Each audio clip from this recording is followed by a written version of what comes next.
मी आता 30 वर्ष झाली रिक्षा चालवतो. रिक्षा चालवताना इकडे रस्त्याचे बहुत पुष्कळ प्रॉब्लेम आहे.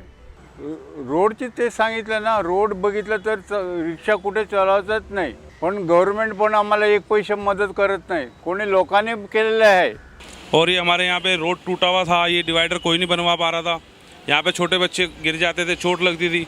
ये उन्होंने अभी काम कराया है इसमें, और बहुत अच्छा काम कराया उन्होंने हॉस्पिटल्स वगैरह में. रोड का मैडम हम यहाँ गरमपुरे में रहते हैं, मोती नगर में, तो यहाँ पर बहुत अच्छा विकास किया है. हमारे यहाँ के विधायक ने 18 तो हैंडपंप लगवाए हैं. पानी की किल्लत थी पहले, वो सब खत्म हो चुकी है.